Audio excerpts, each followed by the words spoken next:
अब 4x² y, ऐसे ऐसे प्रश्न भी आते हैं। 4x² y और मानते हैं यहाँ पर दे दिए हम 5s³ y, इसको हमको एलसीएम और एसएफ निकालना है। तो 4s² y है, इसको तोड़ेंगे 2 गुने 2 और 2 x है, तो 2 x लिख देंगे और 1 y लिख देंगे। उसके बाद क्या है 5s³ y, तो 5s³ है, ये 5 का 5 लिख देंगे, यहाँ 3x है तो 3 x लिख देंगे और 1 y लिख देंगे। सबसे पहले जोड़ा देखेंगे, एक 2 x मिला है तो 1 x लगा देंगे, x मिला है तो x लगा देंगे, एक y मिला है तो 1 y मिला देंगे। अब हमको निकालना है एलसीएम ऑफ 4s² y और 5s³ y। अब सबसे पहले देखिए, इसमें 2 2 है, इसमें 2 2 नहीं है तो 2 2 लिख देंगे। उसके बाद इसमें 5 नहीं है तो इसमें 5 लिख देंगे। जोड़ा में देखिए, जोड़ा में 2 2 इसमें भी है, 2 2 इसमें है, 2 2 यानी s स्क्वायर लिख देंगे, यानी s² हो गया।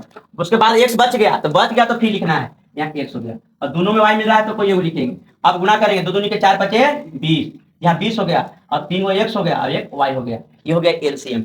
इसी को हमको एसीएफ निकालना है। एसीएफ तो 4s² y और 5s³ y। अब इसको हमको एसीएफ बनाना है, तो एसीएफ वही होगा जो दोनों मिल रहा है। 2 x मिल रहा है तो s² हो गया, 1 y मिल रहा है तो y हो गया। इस तरह से भी प्रश्न आते हैं। एक और देखिए यहाँ पर,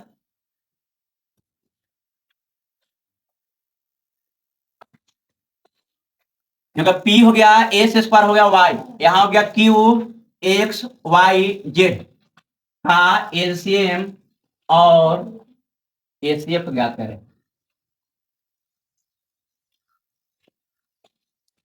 अब क्या करेंगे, px² y को हम लिखेंगे यहाँ पर p, 2 x है तो 2 x लिख देंगे, 1 y है तो y लिख देंगे। यहाँ पर क्या है q है, यहाँ क्या हो गया q x y z, यहाँ लिखाएगा q गुने x गुने y गुने z। अब जोड़ा लाएंगे, 1 x है तो 1 x यहाँ लगा देंगे, 1 y है तो 1 y लिखा देंगे। अब कोई भी जोड़ा यहाँ नहीं लग रहा है, जब एक भी जोड़ा नहीं लग रहा है तो क्या लिखेंगे, LCM of px² y q X Y Z बराबर। सबसे पहले देखते हैं कि बिना जोड़ा लिखते हैं, इसमें p है तो किसी में भी नहीं है तो लिखाएगा, इसमें q है किसी भी में नहीं है तो फिर भी लिखाएगा। एलसीएम में लिखना है, रहे या न रहे, रहता है मिला के न रहता तो ये भी लिखना है। उसके बाद अब क्या कहते हैं, एक्स इसमें है एक्स इसमें है तो एक्स लिखेंगे। उसके बाद एगो एक्स बच गया तो फिर भी लिखना है। उसके बाद क्या है y है और उसके बाद क्या है z है। अब गुणा करेंगे तो क्या हो गया पी क्यू और 2 x² और y z, ये क्या हो गया एलसीएम हो गया। यही एसीएफ निकालना है, तो एसीएफ ऑफ कितना आर एस नहीं 3 है, p हो गया s² y हो गया और कितना है q एक्स वाई जेड बराबर। महत्तम में जो दोनों मिलता है वही आंसर होगा। इसमें x मिल जा रहा है, एगो x मिल रहा है, एगो y मिल रहा है। ये हो गया एलसीएम।